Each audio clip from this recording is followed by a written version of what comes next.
This video is gonna be a blast. I'm sorry. I'm your host Youssef, and these are 10 scary facts about Oppenheimer that will blow your mind. Make sure you subscribe and ring that bell to get notified whenever we upload a new video. Anyways, let's blow up.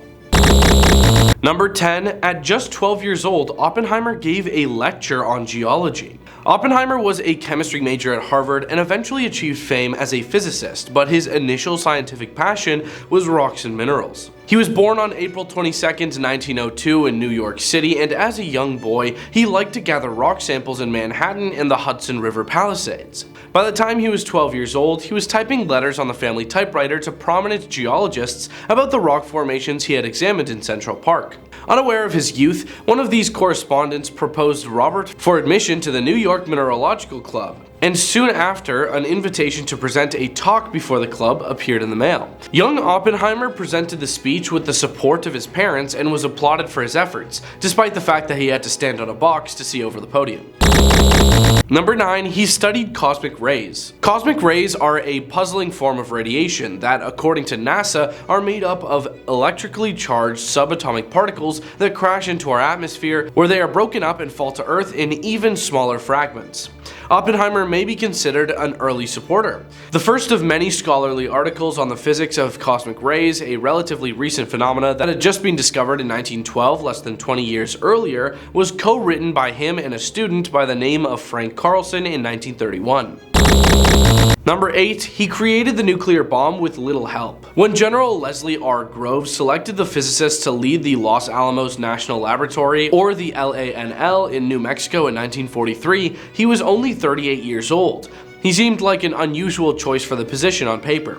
Yes, Oppenheimer was a professor at the University of California, Berkeley at the time, and he had already earned his PhD. However, as noted on the website of the National Park Service, the thin, chain-smoking Oppenheimer was eccentric by his own admission, had relatively little administrative experience, had not won a Nobel Prize, and had relatives who were suspected of being communist sympathizers. Number 7, he wrote some creepy poetry. One of his poems was actually featured in a Harvard literary magazine. That one is called Hound and Horn, and here it is. It was evening when we came to the river with a low moon over the deserts that we had lost in the mountains, forgotten what with the cold and the sweating and the ranges barring the sky. And when we found it again in the dry hills down by the river, half withered, we had the hot wind against us. There were 2 palms by the landing, the yuccas were flowering, there was a light on the far shore, and tamarisks. We waited a long time in silence, then we heard the oars creaking, and afterwards, I remember, the boatman called to us. We did not look back at the mountains.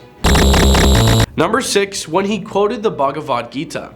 On July 16, 1945, the day of the historic Trinity nuclear test, Oppenheimer couldn't help but recall the Bhagavad Gita, a holy Hindu classic that describes a discourse between a human prince and the god Vishnu on the eve of a significant battle. The LANL staff successfully detonated the first atomic bomb at 5:29 a.m. Mountain Time, making history. In a 1965 television documentary, Oppenheimer famously cited the Bhagavad Gita when discussing the test and how it affected him. Perhaps his most famous statement, it serves as a chilling reminder of the transformative force his team at Los Alamos unleashed on the globe. Number 5, when he was asked to work on the H-bomb. 4 years after Trinity in 1949, the Soviet Union conducted its own nuclear bomb test. The invention was successful, posing a threat to the Cold War's power dynamics. President Harry S. Truman approved the development of an experimental new weapon that would become much more lethal than its predecessor, the hydrogen bomb. Oppenheimer was vehemently opposed to it. He had been active with the U.S. Atomic Energy Commission's General Advisory Committee, or GAC, since 1946. Oppenheimer oversaw a GAC discussion group on the morality and visibility and viability of H-bomb research after the Soviet nuclear test. The committee concluded that it shouldn't be built because this was a weapon of genocide that had absolutely no military necessity, and that our stockpile of atomic bombs was a sufficient deterrent, biographer Martin J. Sherwin said in The Trials of J. Robert Oppenheimer, a 2008 PBS documentary. However, the project was ultimately carried out by the United States anyways.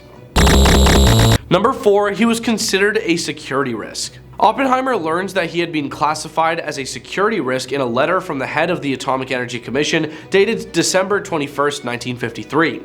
Oppenheimer faced pressure to leave the GAC, but he insisted on having a hearing instead, and he obtained one.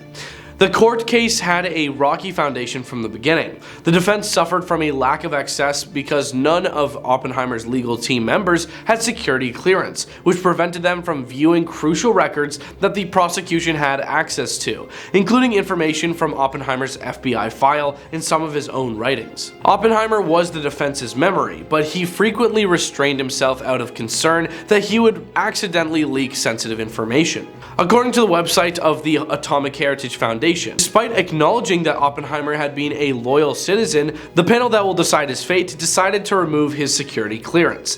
The Atomic Energy Commission agreed with this judgment. Number 3. How many people perished? Although an exact figure is difficult to determine, it is believed that about 140,000 people, the most of whom were civilians, perished in the bombings of Hiroshima on August 6, 1945.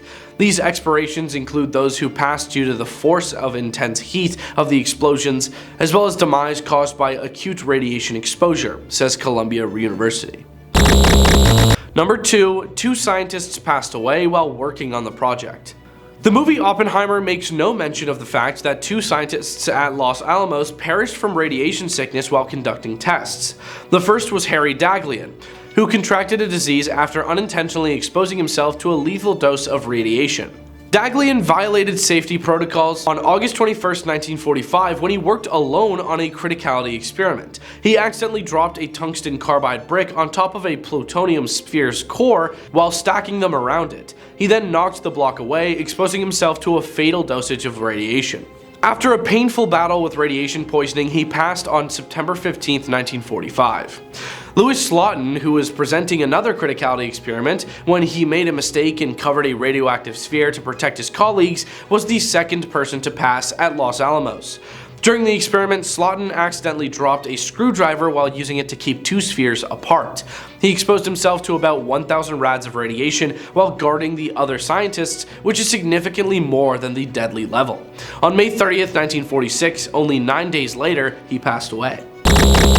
Number 1. His security clearance was returned to him in 2022. Before Oppenheimer passed away in Princeton, New Jersey on February 18, 1967, the general public's perception of him had unquestionably changed. His name was cleared by the government after years of pressure from scientists and activists, though not until 2022. The US Department of Energy officially overturned the 1954 decision that had denied Oppenheimer his security clearance on December 16th of the same year. As time has passed, more evidence has come to light of the bias and unfairness of the process that Dr. Oppenheimer was subjected to, while the evidence of his loyalty and love of country have only been further affirmed. Thanks for watching. Those were 10 scary facts about Oppenheimer that will blow your mind. Leave a like and comment if you think we missed anything, and we hope you have a scary day.